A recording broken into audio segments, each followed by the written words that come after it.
And now, if you would all please turn off your cell phones and join me in welcoming our first speaker, Christopher Hitchens.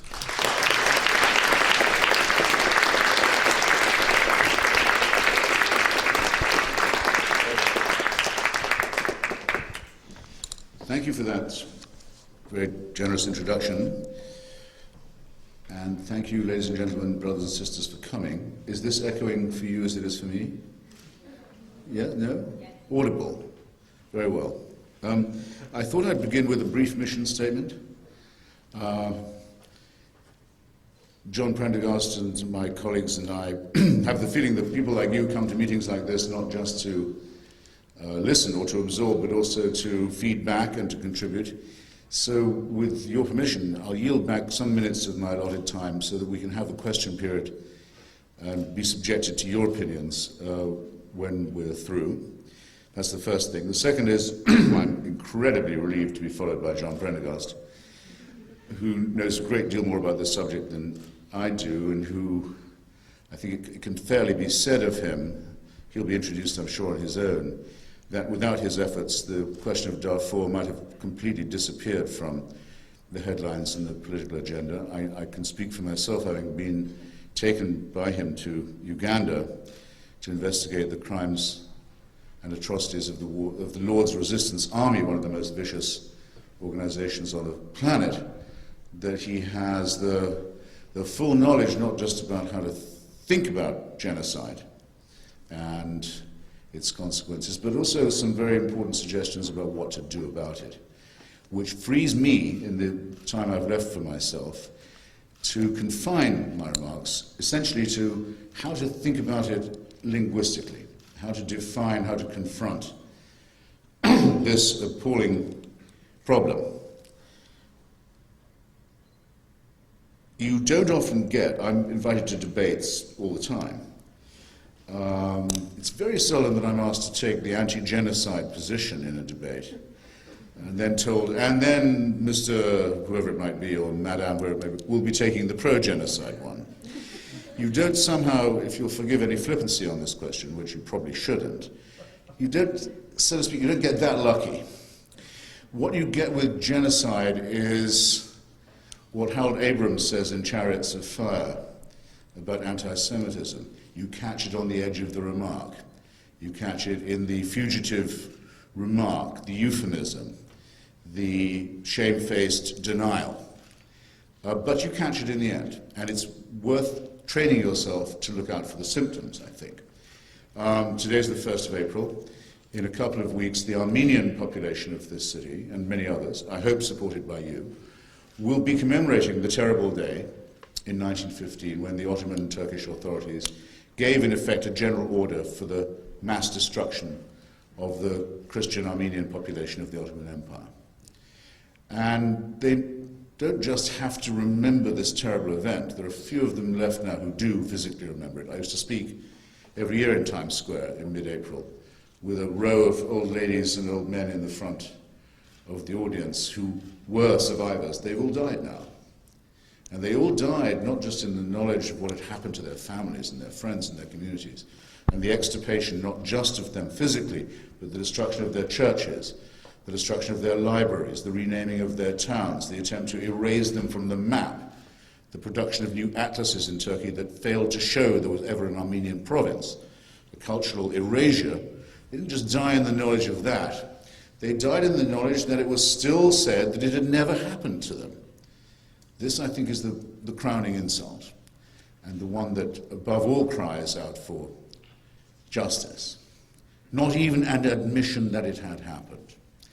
But if you go into the matter with Turkish parliamentarians, as I have, this month they will again protest that the US Congress, that the Swedish Parliament, others have affirmed the Armenian mass killing as genocide.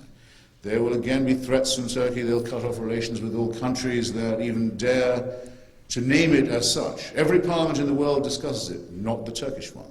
Flat, stone-faced denial.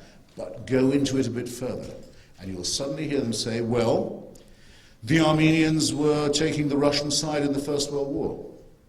They were a subversive minority within our borders. They didn't follow our religion. So you say to them, so I see. So you're saying it never happened, but it would have been very justifiable if it did happen. And you catch them, and you realize, and they see it in your face, and you see it in theirs. Oh yes, I shouldn't have put it quite like that.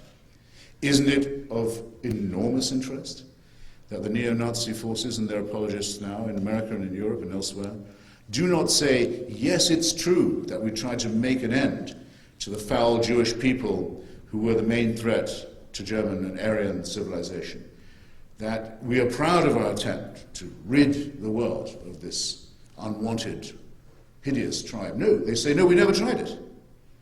It never happened. Holocaust denial is the form it takes. When you think of a real Nazi, he would be for Holocaust affirmation. So always look to the language. You'll find it in there. You'll find concealed in this the filthy traces and footsteps of the foulest of all crimes, the attempt to destroy not just the nationality and the physical being of a people, but its culture, its history, and all traces of its pre-existence. And again, you'll find when you really argue with these people, they'll say, well, the Jews were boycotting Germany, they were sabotaging the German economy, many of them joined the Communist Party, they were on the side of the Soviet Union. Once again, they stop suddenly denying, and they begin in a shamefaced way to affirm. So I think, especially since I'm talking tonight at an institution of higher learning, I would just to draw attention to the fact that it's in the denials, it's in the historical obfuscations, it's in the attempts to distort and dilute the historical record that you'll find the important clue. Now that's easy to say, isn't it, when we're talking about Ottoman Turkish mass murderers or brown and black-shirted Nazis and fascists. But in fact, there is an evasion in our own language when we talk about this, and it's quite recent. And it's happened in a democratic society with an open press. And it's happened in your memory, in your lifetime, even if you don't particularly care to notice it.